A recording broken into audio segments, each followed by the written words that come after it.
Bonjour et bienvenue sur Data Driven 101. Je suis Marc Sansem, l'hôte de ce podcast qui s'intéresse aux applications concrètes et variées de l'intelligence artificielle et de la data. Dans Data Driven 101, je reçois chaque semaine des professionnels pour qu'ils nous partagent leurs expériences et leurs visions sans filtre. Donc Mathieu Guillermin est enseignant-chercheur en philosophie et éthique des sciences et des technologies, membre de l'unité de recherche Confluence, sciences et humanités de l'UCLI, Université catholique de Lyon. Bonjour Mathieu. Bonjour.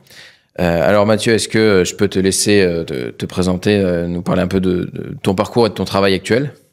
Oui, avec plaisir. Mais alors moi, j'ai une petite particularité, c'est que j'ai fait de la physique et je fais un doctorat de physique, mais le but était de faire de la philosophie en fait après. Je pensais que je ferais de la philosophie de la physique à cette époque-là, et puis plus c'est allé, plus j'en ai découvert, plus je me suis intéressé à la philosophie des sciences en général et aux questions technologie, éthique, philosophie des technologies et des choses comme ça, et en particulier aux questions des technologies numériques. Donc voilà, et donc là maintenant je suis enseignant-chercheur à l'Université catholique de Lyon et j'enseigne principalement, alors un peu de philosophie des sciences, épistémologie, donc c'est un petit peu le côté qu'est-ce que l'intelligence ou qu'est-ce que la rationalité, mais là pas artificielle pour le coup, comment on peut faire tout ça. Et puis du coup une grosse partie philosophie et éthique de l'intelligence artificielle. J'enseigne, je fais des recherches aussi sur le sujet. Ok, alors tu es aujourd'hui dans un projet qui s'appelle NHNAI. Est-ce que tu peux nous présenter un petit peu ces travaux ? Ouais, complètement. Donc, alors l'acronyme, je vais pas le prononcer en anglais, mais c'est Nouvel Humanisme au temps des neurosciences et de l'IA, donc AI dans l'autre sens. Et donc en fait, c'est un projet qui, part du constat qu'il y a quand même des enjeux sociétaux et éthiques assez importants avec l'IA et avec les neurosciences, avec les sciences cognitives, avec on va dire les sciences et technologies de l'intelligence un petit peu, et que on peut pas nécessairement se satisfaire d'une sorte de gestion de ces problèmes, de ces risques et de la régulation qui soit descendante, donc en partant des sachants, des décideurs politiques, des grands entrepreneurs très puissants qui ont pouvoir de décision concrète, qui peuvent code is law, qui peuvent un peu imposer leurs standards, mais qu'il y a besoin de ça, bien sûr, il y a besoin de la réflexion un peu comme ça en top-down, mais qu'on a besoin aussi d'avoir une émulation qui soit un peu plus horizontale, un peu plus la plus large possible, parce que déjà je pense qu'il y a des sujets, mais on y reviendra sûrement, il y a des sujets politiques dans ces questions-là qui sont des sujets, en démocratie, les sujets politiques, les grandes orientations politiques, on les discute entre nous quand même, on est censé en tout cas. Et puis il y a aussi tout le problème de quand bien même les experts entre eux arriveraient à dire ce qu'il faut faire, ce dont déjà je doute un petit peu, quand bien même ça serait possible, il y a cet enjeu de comment tu fais pour avoir une régulation efficace. Et on met pas un policier derrière chaque entrepreneur, derrière chaque technologie, derrière chaque machin, c'est absolument impossible. Donc à un moment, c'est aussi s'il y a une exigence. Et puis ça peut être une exigence par son droit mou, soft law, enfin par des exigences de consommateurs même, en disant moi je veux ça, je payerai pas ça. Et donc pour qu'il y ait ça, il faut qu'il y ait une conscience des sujets et je pense une réflexion la plus large possible par les gens qui se sentent concernés au moins et qui veulent bien prendre un peu de temps pour faire ça. Et donc le projet essaye de répondre à ce besoin-là. Nous, on s'est un petit peu posé la question en tant qu'universitaire, comment on peut servir le fait qu'il y ait une meilleure réflexion sur les questions éthiques de l'IA. Et la réponse, elle a été à deux niveaux. Elle a été d'abord, est-ce qu'il n'y aurait pas une réflexion à avoir sur qu'est-ce que ça veut dire être humain de manière un peu globale, qui soit pas du coup on va directement se confronter à telle et telle question éthique très précise en premier lieu, mais essayer de, à travers les sujets, réfléchir à où on va, qui on est en tant qu'humain, qui on veut être demain, qui on veut devenir. Et ça inclut, quand je dis en tant qu'humain, ça veut pas dire qu'on ignore la nature, c'est-à-dire en tant qu'humain vivant parmi les autres êtres vivants dans notre environnement et ainsi de suite. Et donc ça, c'est un sujet à travailler, comme un peu l'idée que si tu cherches à t'orienter dans la jungle d'une question éthique, t'as un peu le nord magnétique là qui te donne une référence, quoi. Donc ça, c'est important de discuter là-dessus. Et du coup, le deuxième niveau, qui reprend ce que je disais en introduction, c'est que c'est vraiment quelque chose, cette question-là, faut en parler entre nous. C'est la question politique, quoi. Et donc, du coup, la deuxième dimension, ça a été, est-ce qu'on peut aider, nous, universités, à mettre nos ressources à disposition d'une réflexion en société sur ces sujets-là. Et donc, concrètement, on est... donc c'est sous la bannière de la Fédération internationale des universités catholiques. Il doit y avoir maintenant 10 ou 11 universités catholiques partenaires. Alors, il y en a au Chili, aux États-Unis, à Taïwan, au Kenya, et puis un bon gros pool en Europe aussi. Et l'idée, c'est que chaque partenaire met ses ressources. Alors, dans un réseau, il y a du philosophe, de l'informaticien, de l'anthropologue, des choses comme ça. Déjà, ces gens-là, on les rassemble, mais pas avec l'idée de dire dites-nous ce qui est le plus avancé dans votre recherche sur ces sujets-là, mais plutôt, est-ce que vous pouvez nous dire ce qu'il faut savoir vraiment et comment le poser sur la table pour qu'on puisse discuter, tous ensemble. Donc ça, c'est un peu l'idée de l'apport d'expertise. Mais après, il y a aussi l'idée d'organiser nous-mêmes des lieux de débat, des lieux d'échange. Et donc, c'est ce qu'on a fait, je pense qu'on pourra peut-être en parler un petit peu plus, mais c'est ce qu'on a fait dans les différents pays partenaires depuis. On a commencé, là, ça fait 2 ans maintenant que c'est très actif, même un peu plus dans ce sens-là. Ok, des sortes de conférences à travers quel alors c'était petit format conférence, mais plutôt restreint, parce que le but c'était de vraiment proposer aux gens de s'exprimer. Et donc on est même passé par une petite phase, mais il n'y a pas eu un succès foufou. Ça, c'est les joies du POC, quoi. Mais parce qu'on est un peu un POC, même si c'est gros comme projet, c'est quand même l'idée de réfléchir à qu'est-ce qu'il faudrait faire pour que ça se passe bien de manière plus large. Et on avait testé l'idée de rassembler un petit peu des représentants de différents groupes de la société. Chaque université voyait ça à sa lumière, en fonction de son contexte, et de commencer à travailler quelles seraient les questions qu'il faudrait discuter plus précises. Et donc on a fait ça. Et après on s'était dit, les gens représentants des groupes vont mobiliser d'autres gens qui vont venir discuter et tout. Ça a plus ou moins marché, mais bon, ça a amorcé une dynamique. Et du coup, après, on a eu toute une phase en 2023, principalement, d'événements présentiels où... alors, la méthodologie, c'était beaucoup... on met des questions, ça peut être une seule question qui est partagée par toute l'assemblée, ou alors des thèmes différents qui sont travaillés par des tables de 10 personnes.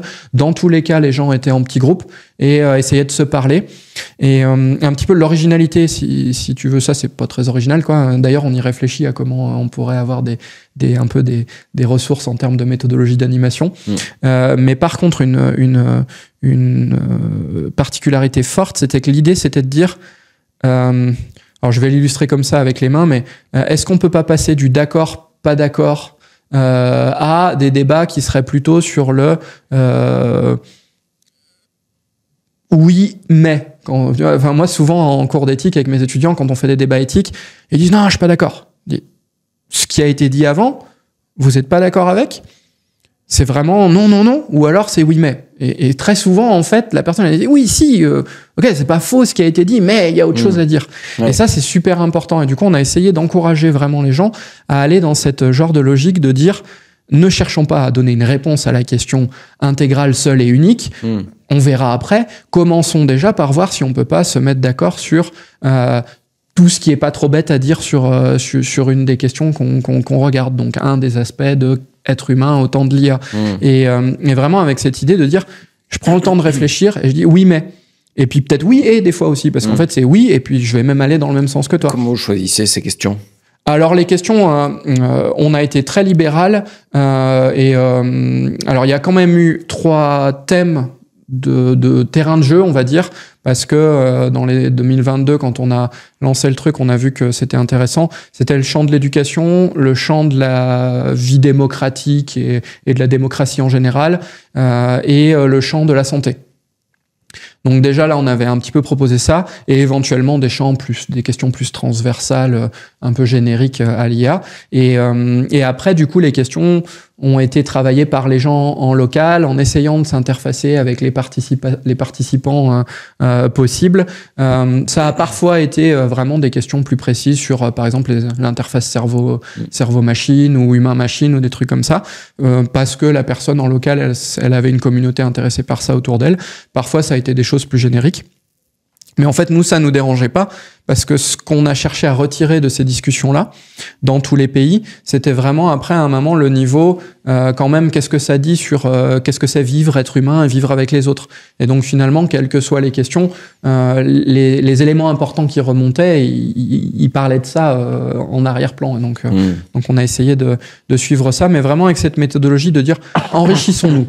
Essayons d'être dans la logique de s'enrichir mutuellement, parce que souvent, moi je suis très confronté à ça, les gens me disent, mais en éthique, l'éthique, c'est chacun fait ce qu'il veut dans son coin, comme la politique, chacun son avis, quoi. Et puis d'ailleurs, il n'y a pas vraiment de vérité, regarde, tu ne tueras point, c'est vrai là, on tue pas, puis parfois, à la guerre, on tue, et tu ne tueras point, c'est plus vrai. Moi, j'ai pas tout à fait cette lecture-là en tant que philosophe, j'ai l'impression que tu ne tueras point, c'est a priori toujours vrai. Simplement, il y a d'autres trucs qui sont vrais aussi, ou suffisamment évidents par ailleurs.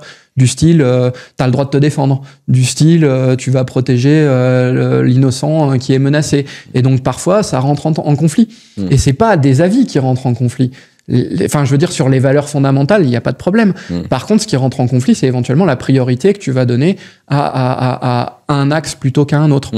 Et du coup, c'est pour ça que on peut vraiment essayer de faire de l'accord sur ces questions éthiques et politiques, au moins en cherchant à dire tout ce qu'il y a à dire qui est pas trop stupide, et constatons les tensions, les points de complexité. Enfin, nous, on a appelé ça un peu comme ça, mais on met les mots qu'on veut dessus. Mais du coup, on a vraiment essayé de pousser cet effort, et nos efforts de synthèse à nous, vers quels sont les points où ça frotte, et où on pense pas que ça frotte parce que les avis frottent entre eux, et que les gens sont pas d'accord, mais que ça frotte parce qu'il y a une vraie difficulté. Il y a un vrai dilemme qui n'est pas dépendant de qui préfère quoi. Après, la manière de le trancher sera dépendante de qui préfère quoi. Mais ça n'empêche pas de se mettre d'accord sur l'existence du problème.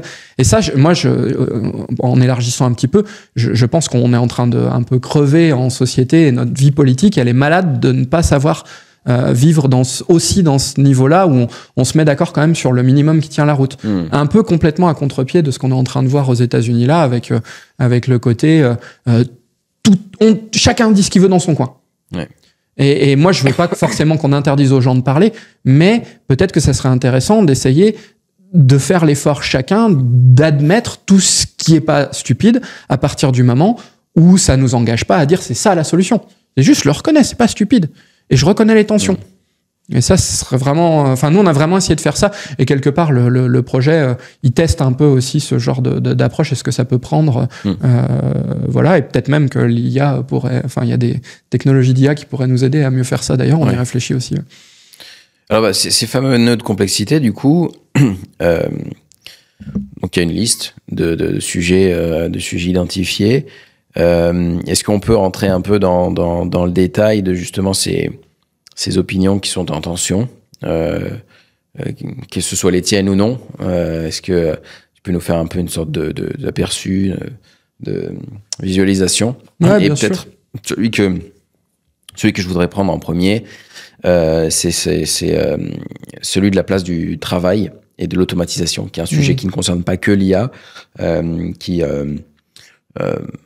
on va dire, a déjà des anecdotes qui datent du temps des Romains sur l'automatisation et la destruction du travail qui en découle.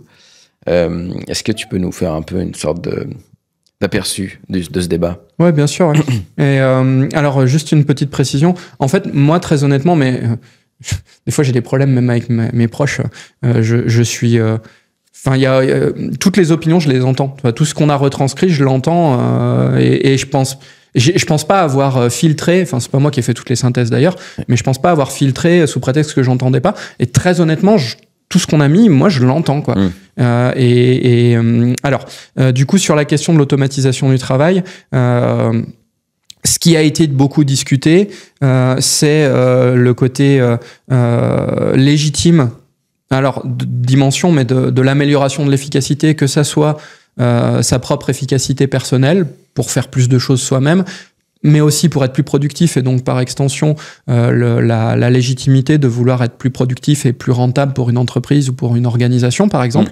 Ça a été... c'est un des éléments qui a été reconnu comme étant légitime. Après, ça va rentrer en tension avec d'autres choses qui ont été exprimées, comme alors bon, déjà le risque de se retrouver inutile, quoi. Enfin, bon, qui est pas aussi flagrant quand on regarde la réalité des choses, mais qui fait beaucoup parler les gens, étant donné les grandes annonces médiatiques et probablement à but de capitalisation aussi. Mais ça, c'est des inquiétudes qui s'expriment aussi en disant moi, je veux bien devenir plus efficace, mais si ça me rend inutile, et puis qu'après, c'est une organisation sans moi ou sans vivant à l'intérieur qui est plus efficace, ça pose un peu question. Donc il y avait cette dimension-là, bien sûr. Il y avait la dimension du risque de perdre des compétences qu'on n'aurait pas envie de perdre. Alors pour à deux titres, hein, ça serait parce que on en aura peut-être besoin demain. Et que en fait on a automatisé, puis finalement c'était une brique qu'on aurait eu besoin de garder. Elle était pénible peut-être même, mais on avait besoin du savoir-faire pour faire autre chose, on ne savait pas. Et donc ça, en médecine ou dans des trucs comme ça, on voit bien venir le truc parce qu'il y a des magnifiques algorithmes de diagnostic sur tout ce qui est imagerie médicale, des choses comme ça. Ça marche super bien. Alors du coup, ça veut dire qu'il y a enfin voilà, faut se méfier sur parce que les arguments de dire on va alléger la charge pour le collectif, par exemple, de la formation des médecins ou du nombre de médecins à l'hôpital ou des trucs comme ça, peut-être. Mais il faut pas qu'il y ait quand même de nouveaux sujets, de nouvelles maladies, de nouveaux problèmes où on n'a pas les exemples et où il va falloir recréer des exemples, quoi. Enfin, à moins de croire à des trucs style AGI ou qui vont on n'auront plus besoin qu'on ait dit les trucs avant. Et ça, à part dans des cas un peu comme le Go ou quoi, où tu peux calculer pourquoi ça marche ou pas, c'est facile. Donc tu peux laisser un programme chercher des trucs mieux sans toi. Mais dans des cas où le problème est pas très bien défini, en général, c'est les humains quand même qui arrivent à aller voir si ça marche pas.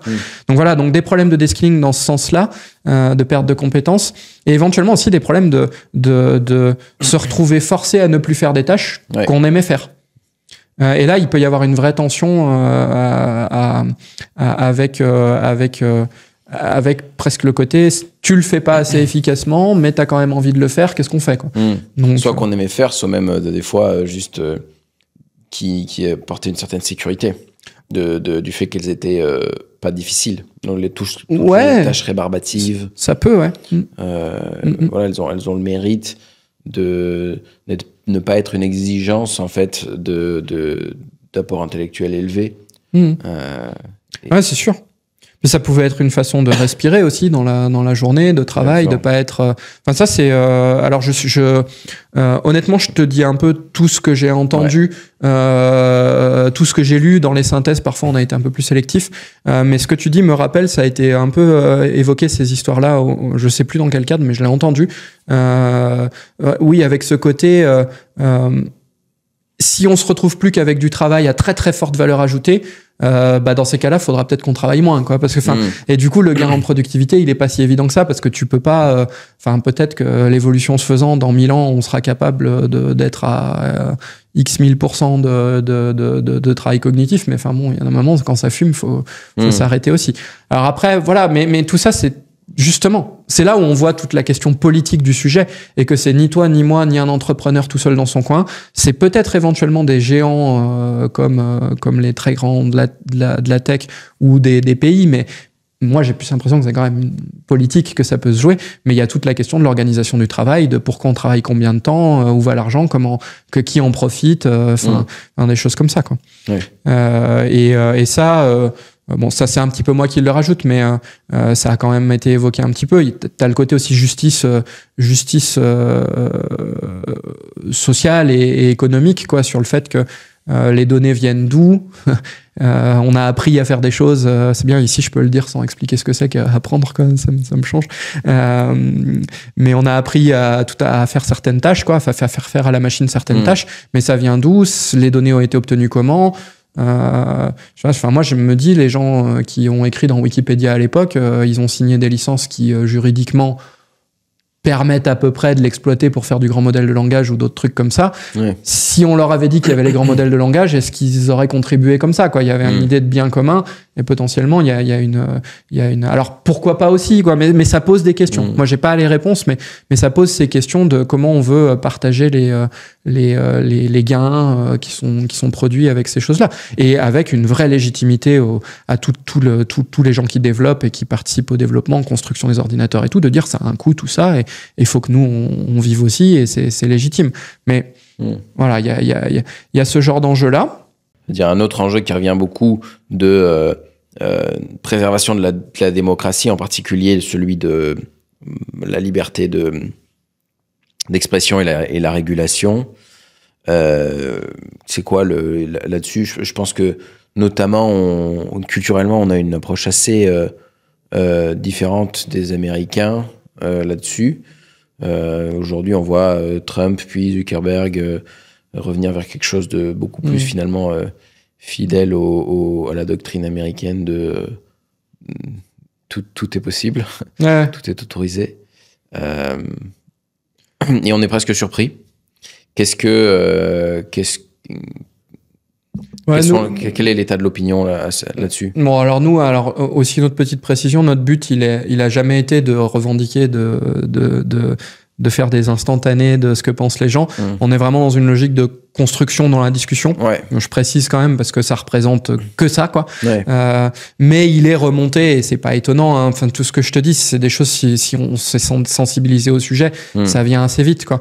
Mais c'est le côté, là, il y a un vrai, c'est pas un dilemme, mais une vraie difficulté t'es obligé de réguler, mais c'est très compliqué de réguler. Qui garde en vertu de quoi, avec quels critères, et avec quelle légitimité. Et on le voit bien que s'il y a un retour de bâton là-dessus aux États-Unis, et puis qui va garder les gardiens. Et dans le projet, ce qu'on a essayé de faire, c'est de capturer les complexités qui sont construites par les gens quand on met bout à bout ce qui a été dit, ou quand ils ont discuté entre eux.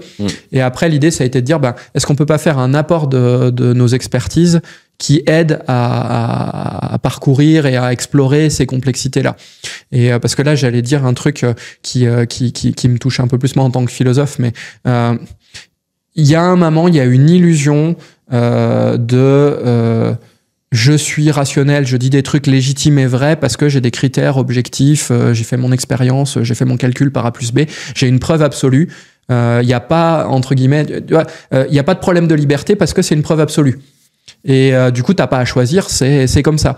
Et il y a un peu l'idée que les trucs scientifiques, ça serait ça. Alors qu'en fait, c'est pas ça. La réalité de tout ce qu'on admet et qu'on reconnaît, nous, toi ou moi, on se soumet à certaines autorités en leur faisant confiance. C'est ça, en fait, qui se passe. Et on leur fait confiance parce qu'elles sont censées plus ou moins bien faire leur job. Mais en fait, il y a toujours un scientifique. Enfin, moi, je l'ai été en physique, quoi. T'as toujours une part de jugement. Et quand je dis jugement, je parle à un truc, au bout d'un moment, c'est plus avec des critères. C'est oui, parce que de toute façon, ok, je mets ce critère-là, mais pourquoi ce critère-là plutôt qu'un autre? Parce que, et puis au bout d'un moment, c'est parce que dans mes tripes, je sens que c'est ça qu'il faut faire. Et ça, c'est un travail, c'est faillible, on tombe tout le temps, il faut rester vigilant. Mais en fait, c'est ça, l'intelligence humaine fondamentalement. Et du coup, pour la régulation, pour la modération en particulier, il faut regarder en face que c'est ça. C'est pas un défaut qu'il y ait des gens qui doivent juger. C'est inévitable qu'il y ait des gens qui jugent. Il y aura jamais des critères qui vont régler les problèmes.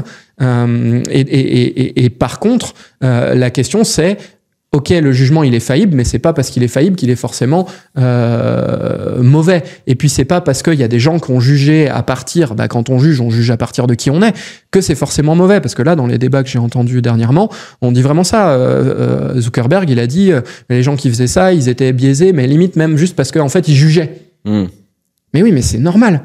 Et refuser de juger, c'est pas être plus libre en fait. C'est faire chacun va dire ce qu'il veut dans son coin et il y aura plus de vivre ensemble. Et ça au final, ça c'est moins de liberté. Parce que si tu déroules la pelote, on en revient à le plus fort tape sur le plus faible, quoi. Ou le plus grand nombre, le plus convaincant a raison. Mais ça c'est pas de la liberté. C'est à la limite beaucoup de liberté pour le plus fort et le plus convaincant. Mais sinon la liberté collective, c'est de juger ensemble, quoi, de faire cet effort de juger ensemble. Et donc derrière ces questions de régulation, désolé, c'est pour ça que je disais, ça me permet un petit apport de philosophe sur le sujet, mais il y a ce problème politique non pas de dire est-ce qu'il faut réguler ou pas, mais de penser ensemble comment et d'accepter que ça soit pas parfait, que ça soit fait par des gens qui vivent le truc et qui font de leur mieux et qu'après on est presque sur la qualité des gens et la confiance qu'on leur fait plus que sur tel et tel critère qui serait un peu des illusions, quoi. Alors, un autre sujet qui est beaucoup plus niche, on va dire, un peu moins, on va dire, sur le haut de la pile des sujets éthiques, mais très intéressant au niveau de l'éducation, c'est comme vous l'avez énoncé, comme comment rendre accessible une éducation de qualité tout en préservant le développement cognitif. Est-ce que tu peux nous développer un peu le sujet? Je peux donner quelques éléments. C'était l'idée de voilà, alors ce qui a été dit, tout le monde n'a pas tout dit, mais voilà, l'idée c'est qu'on construit ensemble. Il y a plein de technos qui peuvent être super utiles pour l'école et notamment en termes d'inclusivité. Pour les trucs qui te permettent de faire du langage des signes, par exemple, pas à la volée, mais bientôt ça sera sûrement le cas, ou de sous-titrer ou des trucs comme ça sur des vidéos, ça peut rendre accessible à plein de gens. Toute la connaissance maintenant, même si c'est pas dans ta langue, tu peux arriver à avoir accès quand même, à te débrouiller un petit peu. T'as des super outils pour l'apprentissage des mathématiques, des trucs alors, qui sont à bien utiliser justement. Tu as tout le côté personnalisation qui permet d'espérer. Alors, encore une fois, là, j'ai tout de suite envie d'aller partir de l'autre côté, mais je vais finir de ce côté-là. Il y a une vraie reconnaissance que, oui, les enfants, ils ont des besoins personnalisés. Et que potentiellement, si tu peux savoir qui a besoin de quoi à quel moment, ou s'il y a un peu plus de flexibilité que dans une classe de 20 où le prof dit à peu près tout la même chose à tout le monde, c'est intéressant. Néanmoins, derrière, il y a aussi le côté, oui, mais attention, parce que, alors il y a plusieurs dimensions, mais il y a une dimension, il faut pas que les algorithmes fassent à la place. Parce que c'est plus du tout pareil, quoi. Enfin, si l'assistance devient un remplacement à la réflexion, ça marche pas, quoi. Enfin, moi, je suis toujours sidéré de ce que dit le fait que nos étudiants, je suis confronté en permanence à la fac, dès qu'ils ont l'occasion, ils font un travail avec GPT ou un autre truc et ils sont assez experts dans l'utilisation de ça. Et moi, je dis pas du tout qu'il faut pas l'utiliser en soi, c'est pas le problème. Mais ce qui me sidère et qui m'inquiète, c'est ce côté absence totale de réflexion sur pourquoi t'es là. Qu'un gamin au CP il sache pas et qu'il faille le mais à la fac même en master, quoi, je sais pas, t'es là pour apprendre quelque chose. Si tu le fais faire par la machine, on s'en fout, à la limite elle va bien le faire, elle va mal le faire, t'auras une bonne note, t'auras une mauvaise note, mais t'auras rien vécu. Et ça, je jette pas la pierre aux étudiants parce que c'est toute une épaisseur socio-historique qui fait que quand ça s'est commencé à être accessible à tout le monde, l'école, les gens, ils étaient c'est génial, je peux aller à l'école, quoi.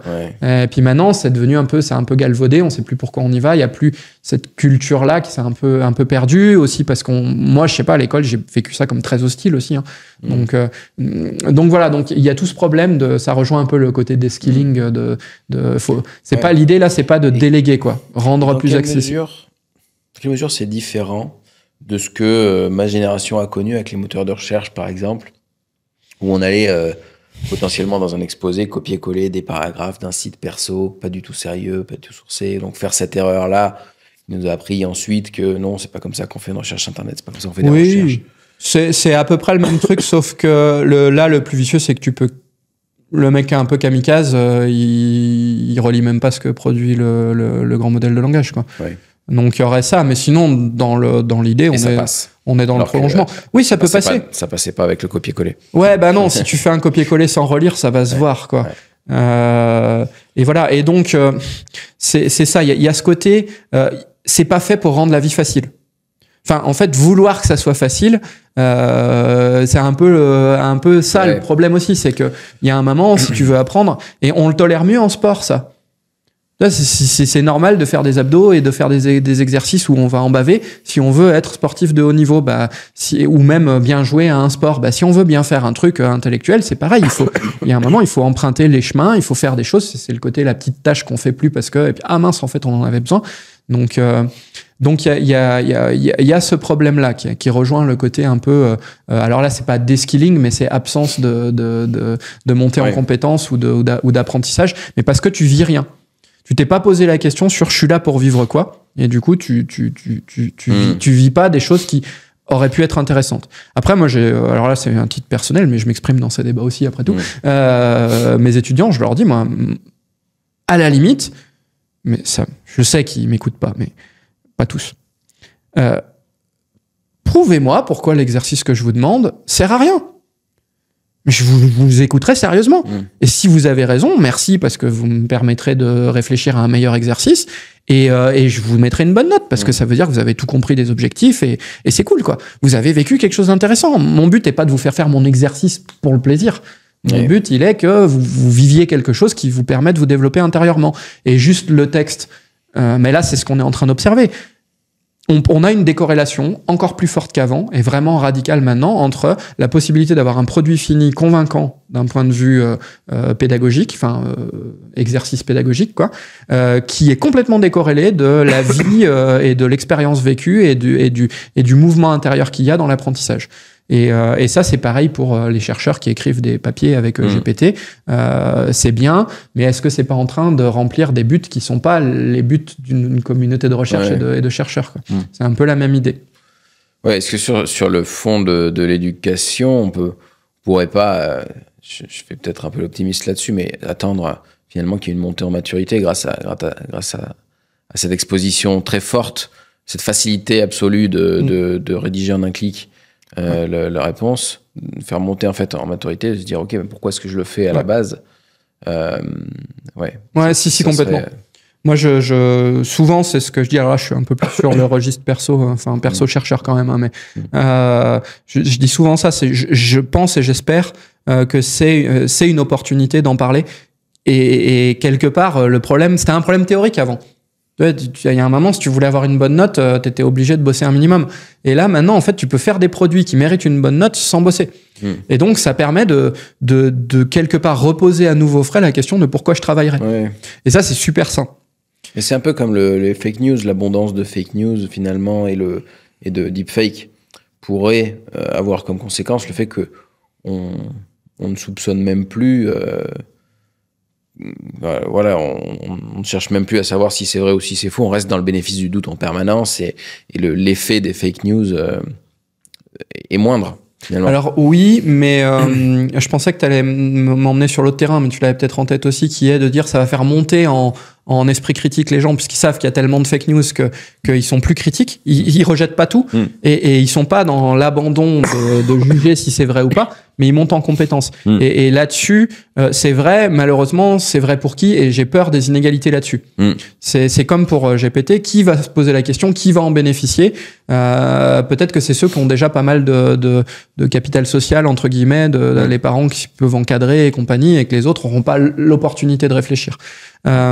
Et après, par contre, ce que tu pointes, c'est super intéressant, et c'est un enjeu. C'est extrêmement dangereux on a besoin d'un monde commun factuel. Alors, c'est sûr moi, c'est ma partie en philo des sciences, je bosse en plein sur des trucs comme ça, mais c'est sûr que en fait, on découvre qu'on n'est jamais complètement sûr des faits, qu'on peut jamais avoir des critères qui vont à coup sûr te dire c'est ça la vérité. Mais ça a toujours été vrai, et on a bien vécu avec jusqu'à maintenant. Des fois, on nous disait pas des trucs complètement vrais, mais il faut avoir un monde factuel qu'on remet pas en cause en permanence. Parce que si on n'a pas ça, alors là, les conséquences, elles peuvent être monstrueuses, quoi. Juste pour expliquer ça, pour pouvoir se projeter, mais même avoir une vie politique, ça c'est Arendt, Ricoeur, c'est vraiment des trucs qu'ils ont étudiés après la Seconde Guerre mondiale et tout le problème de l'extermination des Juifs et tout, pour pouvoir, et c'est 1984 si tu veux, ces thèmes-là, pour pouvoir se projeter dans « je voudrais que le monde soit comme ça », il faut partir de quelque part solide. Il faut avoir une reconnaissance partagée de « le monde, il est comme ça ». Et du coup, je voudrais qu'il soit autrement, parce que comme ça pose tel et tel problème, et si c'était autrement, ça serait mieux. Si tu dénoues ce rapport à le monde est comme ça, faillible un peu, on le découvre de plus en plus, mais quand même, quoi. Et cette volonté de reconnaître un monde commun, tu tues cette capacité à avoir une vie politique derrière. Et là, pour le coup, on devient presque tous des gens qui se font balader parce que, mais le message de 1984, c'est ça, c'est d'empêcher le sens commun, d'empêcher l'existence. Je crois que c'est le crime de la pensée absolue, c'est le sens commun, c'est de dire, mais quand même, bah non, liberté et soumission, c'est pas la même chose, ou je sais plus quel couple ils prennent, mais et le parti, il veut faire tenir les deux ensemble pour que les gens perdent l'habitude de juger, justement. Perdent l'habitude de faire l'effort de reconnaître un truc en commun. Et ça tue toute capacité d'opposition politique ou de mouvement politique. Et après, tu deviens presque un objet qui subit ce qui lui arrive concrètement sans pouvoir en parler, sans pouvoir rebondir dessus. Bon, je ferme un peu la parenthèse, mais les conséquences de ce qui est en train de se passer aux États-Unis, elles sont inquiétantes. Le reste n'allait pas non plus, mais on en revient à ce qu'on discutait un petit peu avant, c'est... dire chacun se fera son avis, ça risque de conduire à chacun dit ce qu'il veut dans son coin. On va très bien s'accommoder qu'il y ait des versions alternatives des choses, et ça, in fine, ça conduit à ne plus pouvoir avoir un monde sur lequel on s'appuie ensemble pour se parler au moins sur où on veut aller après, quoi. Oui. Et c'est une illusion, en fait, de liberté. C'est une illusion de liberté d'expression, parce que oui, si t'as le droit de dire les mots que tu veux, mais s'exprimer, est-ce que c'est pas aussi engager quelque chose de soi, essayer de dire à autrui, je pense que c'est ça qui est bien, et je vous propose, tous ces trucs-là, tu perds la liberté de faire ça, en fait, quand t'as une liberté de dire tout et n'importe quoi, n'importe comment.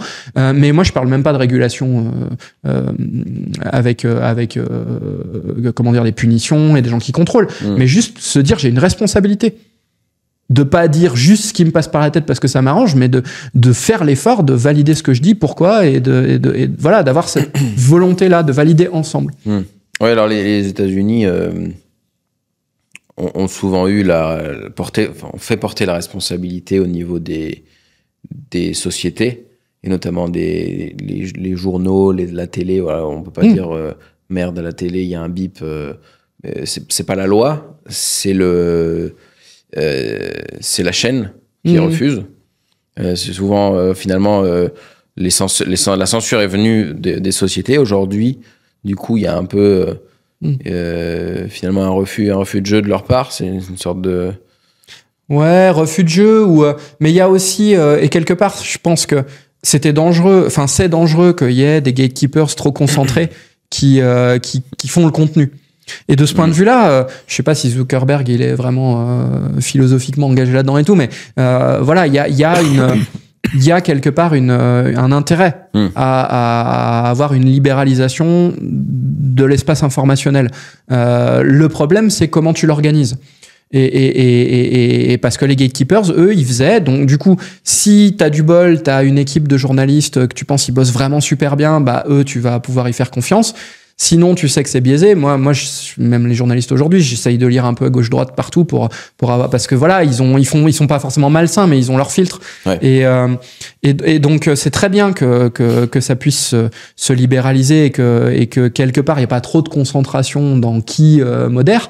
Mais par contre, ça pose une question de comment on modère et comment on recommande. Et là, on est en train d'aller vers, on va mettre des notes et on va pousser les contenus on va interdire les contenus mal notés mais bon, qui vote en vertu de quoi, voilà. Et surtout qu'en fait, bon, je veux pas faire de procès d'intention, mais je pense que pour le coup, l'absence de régulation sur les réseaux sociaux, c'est ça et là, c'est Gérald Bronner, Apocalypse Cognitive, c'est un sociologue qui a écrit ça sur dire, c'est pas parce qu'on est gentil ou méchant, mais comment on est fait de par notre évolution biologique, quoi. Et on a évolué pour faire très attention à certains trucs et moins à d'autres, et pour des raisons de survie, de reproduction, de nourriture, de trucs comme ça. Ouais. Et du coup, ce qui capte notre attention, c'est souvent les contenus un peu outranciers, provocateurs, le clash, la sexualité, les machins comme ça. Et c'est pas forcément ça qui est ultimement le plus épanouissant, mais c'est ça qui capte l'attention. Et du coup, si tu dérégules et tu dis chacun va dire ce qu'il veut, ça va aller dans le sens de favoriser ces contenus-là, et alors que potentiellement t'aurais voulu calmer le jeu un peu, mais calmer le jeu un peu, c'est entre guillemets un peu c'est ennuyeux. Là, c'est ennuyeux, il n'y a pas de clash, c'est consensuel, les gens se parlent, ils s'écoutent parler, mon Dieu, pendant 10 minutes. Ouais. Là, mais en fait, notre cerveau, il a peut-être pas la patience et on frétille peut-être quand on a des trucs un peu en mode clash ou en mode ça va pas chercher trop loin. Le problème, c'est que c'est se gaver de fraises tagada. À un moment, on a peut-être envie d'aller manger chez Bocuse ou chez quelqu'un d'autre aussi, quoi. Enfin, ça a un intérêt, quoi. Et le cerveau, lui, il est ultra content. Et puis, alors, plus tu lui en donnes, plus il en veut, quoi. Et là, il y a quand même quelque chose à connaître de nous-mêmes qui pose question. Mais en même temps, ça veut pas dire que c'est une mauvaise chose qu'on ait des espaces où tout le monde puisse mettre ce qu'il veut. Mais après, on en revient au problème. Je crois qu'on en parlait avant sur le problème du modèle économique et des recommandations qui sont voilà, tu payes pas tes contenus informationnels aujourd'hui, quoi, et pas mal d'outils non plus. Et en fait, il y a un moment, il faut que ça soit rémunérateur. Et comment c'est rémunérateur? En générant de l'interaction avec le système numérique, des données. Donc là, je vais apprendre rien à personne, mais tu as la donnée personnelle éventuellement, mais c'est en fait un faux sujet. Mais la donnée de profilage, même anonymisée pour de la recommandation de pub ou de contenu, soit de pub parce qu'on paye des espaces publicitaires, soit de contenu parce que ça renforce l'engagement des gens dans le système. Et après, ça laisse de la donnée qui est potentiellement porteuse d'exemples de tâches. Et là, pour l'IA, c'est le gros business de collecter des données à haute valeur ajoutée qui permettront de faire des meilleurs modèles demain. Et c'est ça le modèle. Et donc, du coup, l'information, s'il n'y a pas d'autres contrepoids et d'autres sources de revenus, elle va forcément être organisée vers ce qui génère le plus d'interaction avec le système, à la limite, peu importe le contenu, entre guillemets. Encore que tu pourrais te dire, si je veux faire du code super pointu, j'ai peut-être intérêt à avoir des espaces où les gens font des trucs à un peu plus haute valeur ajoutée cognitive, et donc s'ils passent leur temps à regarder des chats qui se courent après, ça sera peut-être pas ça le plus intéressant, quoi. Mais du coup, voilà, et nous, en tant que citoyens, consommateurs, faudra un jour qu'on réfléchisse aussi à est-ce que c'est une si bonne chose que ça de pas payer, quoi. Aussi parce que d'ailleurs, du coup, on consomme, les bonbons, ils sont gratuits et j'y vais, quoi. Alors que si les bonbons, ils étaient payants, je dirais, tiens, qu'est-ce que j'achète? Ça me coûte combien? Je vais peut-être mettre de côté pour aller dans un autre resto. Si je file la métaphore, quoi. Ouais. Est-ce qu'on peut pas s'attendre à ce que, quelque part, de la même façon que les sucres transformés sont arrivés, personne s'en est méfié, il y a eu une obésité énorme dans les pays qui l'ont plus poussé, justement, la métaphore que tu fais est très intéressante parce que ça s'est déjà arrivé. Puis aujourd'hui, on a pris du recul. Pareil, la cigarette, je veux dire, même sujet. On a pris du recul. On va dire, pris des mesures pour informer les gens sur les méfaits de la cigarette, de l'excès de sucre. Et aujourd'hui, on sait que ces choses-là peuvent susciter un plaisir et qu'il faut y résister. Ouais, bien sûr. Et est-ce qu'on peut se projeter dans un monde, dans 20 ans, 30 ans, alors moyennant des générations sacrifiées, comme à chaque fois sans doute, où chacun sait que prendre son téléphone et commencer à scroller, c'est se tuer à petit feu, quoi. Ouais, moi je le souhaite, je l'espère. Et quelque part le projet tel que je l'ai un peu conçu, c'est pour aider à ça, clairement, parce que ça doit se faire du coup un peu par tout le monde. Tu vois, c'est pas venu en premier de grandes régulations. Ça peut parfois, mais c'est que ça vient quand même au bout d'un moment parce qu'il y a des problèmes. Les gens ils voient tous leurs gamins. Il y a trop de gamins obèses ou des trucs comme ça, et donc il y a un scandale et ça bouge. Donc si bien sûr. Et moi d'ailleurs de ce point de vue-là, je milite vraiment pour casser cette idée. Mais je pense que dans le milieu de l'entrepreneuriat, à chaque fois que j'en parle, les gens sont super d'accord. C'est cette fantasmagorie autour de l'IA qui avance toute seule. Et c'est une vague comme ça qui dépend pas des humains. C'est super malsain, quoi. C'est pas ça. Quand tu sais ce que ça veut dire, moi quand j'entends on est en train de perdre la guerre de l'intelligence artificielle, ouais, on perd peut-être la guerre du développement des plus gros modèles dont on sait même pas ce qu'on fera parce que voilà. Alors bon, peut-être qu'ils seront super disruptifs plus tard, mais j'en sais rien. Mais moi ce que je vois au quotidien, c'est la question de l'IA, c'est la question de qui met quel type de code dans son quotidien pour gagner en productivité, pour faire des choses plus intéressantes, pour mieux vivre et compagnie. Et ça, c'est du travail humain à mort à faire. Quand t'es entrepreneur, tu bosses là-dedans. Enfin, il y en a plein de gens qui bossent, qui font du super boulot pour ça. Et donc, quelque part, la réalité, c'est quand même, et c'est pas sain de le masquer, parce que de toute façon, c'est du choix humain. Ce qu'on sera avec nos systèmes d'information demain, IA inclus, c'est ce qu'on aura choisi que ça devienne collectivement. Après, la question, c'est qui choisit, qui subit, qui est au courant qu'il y a des choix à faire, et ainsi de suite. Mais si on améliore le niveau de conscience qu'il y a ces sujets-là, et la volonté et la capacité des gens à participer à cette réflexion-là, moi, je redeviens optimiste, entre guillemets. C'est sûr, mais comme disait Coluche, quoi, il suffit que les gens arrêtent de l'acheter pour que ça se vende plus, quoi. Enfin, il y a un moment, en tant que personne, il y a des effets avalanches, quoi, et ils peuvent être ultra puissants. Simplement, il faut les déclencher et déclencher dans le bon sens. Ouais. Et donc, non, moi, je pense qu'on peut, d'ailleurs, en plus, il y a quand même un jeu avec certaines personnes qui sont quand même dans les milieux de la régulation qui sont responsables. Et là, on commence à parler de problèmes d'épidémie, d'addiction aux écrans ou de trucs comme ça. On voit bien que ça pose des problèmes, ça devient évident. Et donc ça crée des sujets et on en parle. Et donc ça crée les conditions pour voilà. Mais par contre, vraiment dire, ce sont des sujets politiques. Et on peut pas dire débrouillez-vous les gens de la tech, c'est votre métier, et on peut pas laisser dire à certaines personnes de la tech qui veulent capitaliser vous inquiétez pas, papa agit ou maman agit, AGI arrive demain et ça va tout régler. Tout ça c'est irresponsable, quoi. Il faut vraiment dire on a tous une responsabilité. On n'est pas obligé de tous s'impliquer dans tous les sujets, mais ce sont des sujets politiques. Si ça se passe pas bien, on peut pas. Si on n'a pas de vie politique du tout et qu'on chouine en permanence sur ce qui se passe autour de nous dans le monde, on n'est pas cohérent, quoi. Alors tout le monde va pas s'engager sur tous les sujets, mais si tout le monde s'engageait au moins sur un sujet qui lui tient à cœur, on commencerait à avoir cette capacité à créer de l'émulation un peu ascendante, comme celle à laquelle on essaye de contribuer. Alors, est-ce que tu as un invité que tu pourrais suggérer pour Data Driven 101 ? Moi, j'encouragerais. Je parlais de Gérald Bronner qui fait ces sujets-là sur la question du temps d'attention et des algorithmes de recommandation. Ça pourrait être quelqu'un d'assez sympa à entendre. Je sais pas s'il serait partant pour revenir, mais en plus, il y a besoin de ce lien entre des gens qui sont comme nous. On nous dit souvent, on est hors sol. Moi, mes amis, quand ils me voyaient faire mes études physique, philo, à quoi tu sers, quoi. Enfin, bon, après j'ai eu de plus en plus d'amis universitaires, donc on reste entre nous, quoi. Mais c'est moins dur pour l'ego, quoi. Mais ils ont un peu raison dans le sens où parfois les papiers, tu publies, c'est lu par 10 personnes, et puis ton université elle est contente parce qu'il y a un papier qui est fait, et puis en fait le lien se fait pas avec le reste. Et c'est pas simple de faire ça. Et du coup d'avoir des lieux comme celui que tu organises et que tu animes, où on peut échanger aussi, pas que entre business entrepreneurs et nous on va parler dans nos séminaires,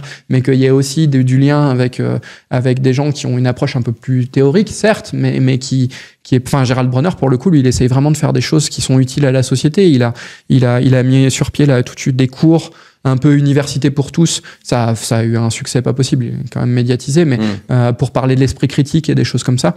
Et voilà. Alors, ça pourrait être lui, ça pourrait être d'autres personnes, mais dans ce profil-là, ça serait intéressant. Merci beaucoup, Mathieu. Merci à toi.